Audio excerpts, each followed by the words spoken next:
Why aren't you defending yourself? The news is all over you. Everyone thinks it was you. They say worse things about you. Yeah, and it's horrible. How could you be so not upset about this? I know who you are. I talked to the police, the firemen, the people that you helped. And I heard their stories about how you saved lives. How you never asked for recognition, or reward, or even thanks. It doesn't matter what the newspapers say, or the politicians, or the whole world. They don't define who you are. You do. And not by your words, but by your actions. The truth will come out. But until then, I'm going to keep fighting. Just like you do. Can I be your sidekick? This was a scene from one of Marvel's greatest shows, Avengers: Earth's Mightiest Heroes. Earth's Mightiest Heroes ran for 2 seasons on Disney XD starting in 2010 and ending in 2012. The show is heavily inspired by the original Stan Lee and Jack Kirby comics in the 60s. Its main characters consist of Iron Man, Thor, Hulk, Ant-Man, and the Wasp, with the Avengers finding Captain America later on just like in the original comics. The show also had one of the greatest intros of any Marvel cartoon.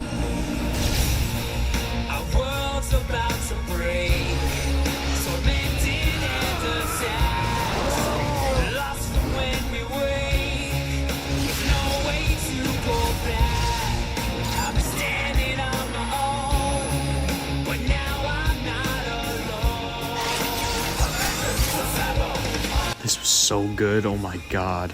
There's only one thing that I think can rival that theme. If you're a fan of Marvel and want something a lot like the 60s comics, I think this is the show for you.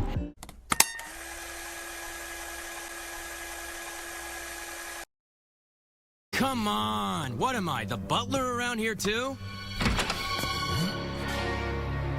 Time to settle this once and for all.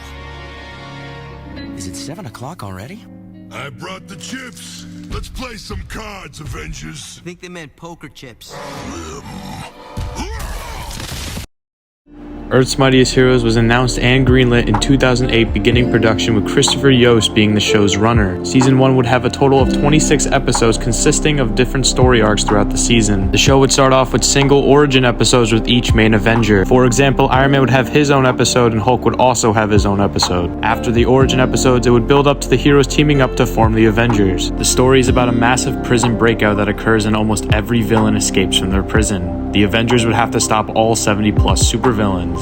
Because of this, we would get classic stories like the Masters of Evil that would be built up to. We also got Gamma World, that is about the villain, the leader, trying to turn the world into gamma monsters. It was a 2-parter. The show would have also had many other classic Avengers storylines from the comics like Malekith and Kang the Conqueror. Later on in Season 1, other characters would join the Avengers like Black Panther, Captain America, and Hawkeye, who became a fan favorite with audiences. The season would conclude with the Avengers stuck between the 9 realms and having to defeat Loki, who took over 7 of the 9 realms. Season 1 was met with very high praise from critics and fans, which made Marvel decide to greenlit a second season very quickly. A lot of future storylines were set up in Season 1 like the Kree, Secret Invasion, Fantastic Four, and the Negative Zone. Most of these would be told in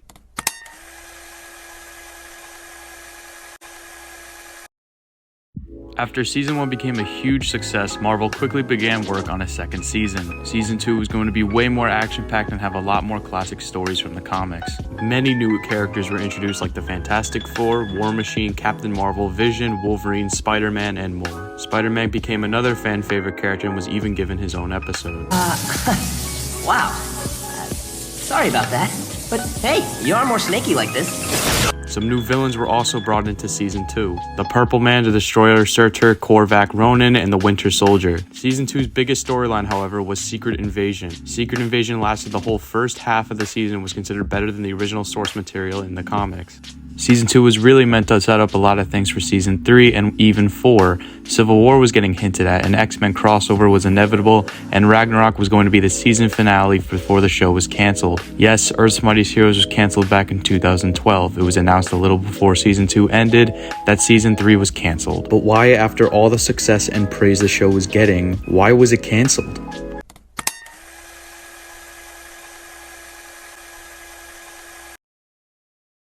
In 2012, Disney, who owned the rights of Marvel and Marvel Animation, decided that they were going to drop Avengers Earth's Mightiest Heroes completely and replace it with a brand new show. That new show would premiere the same year Earth's Mightiest Heroes ended and would be called Avengers Assemble. Avengers Assemble didn't exactly capture what Earth's Mightiest Heroes did, but why did it get replaced? In 2012, the first Avengers movie was released and was a massive hit with critics and audiences. But most importantly, it made money. Over $1 billion, in fact. Because of that, Disney thought it was a good idea to make a new show that was similar to the movies instead of staying original. Disney had also thought this would be a better way to sell toys and merchandise. A few years back in 2020, new concept art was released for what the future of Earth's Mightiest Heroes could have looked like. Many new characters were set to appear, and the X-Men would have had a huge role in Season 3. It was unknown if other characters like Spider-Man would have returned, but seeing that characters like Morbius were set to appear, it's a pretty safe bet. In late 2021, it was revealed by showrunner Christopher Yost himself that he had an entire episode list and description ready for Season 3. It was another 26-episode season with a heavy focus on the X-Men and Avengers crossing over. Disney, I will never forgive you. Christopher Yost even stated that they had plans for Season 4 and 5. Season 4 would have consisted of cosmic storylines taking place in space. The only thing we know about Season 5 is that the original Secret Wars from 1984 was going to be a heavy focus. Disney. Come on. One thing Christopher did state, however, is that they were not going to do the Infinity Gauntlet storyline. So no Thanos. Of course, if the show continued, this would be a dream come true for many Marvel fans. But the real question is, will the show ever return? Well, it's certainly possible. Honestly, the chances of it happening are pretty slim as of right now. I think the main problem is that the show is pretty much almost forgotten. It's been 11 years since it ended. And, well, at least it's not stuck in legal contract hell like Spectacular Spider-Man. Yeah, sorry, there's no chance that show's coming back. At least we got to see him in Across the Spider-Verse, though. Disney wouldn't really have a reason to bring it back if there wasn't any hype surrounding it. But hey, if the X-Men 90s revival is successful, maybe they'll consider bringing back other old shows. Spider-Man 98, please.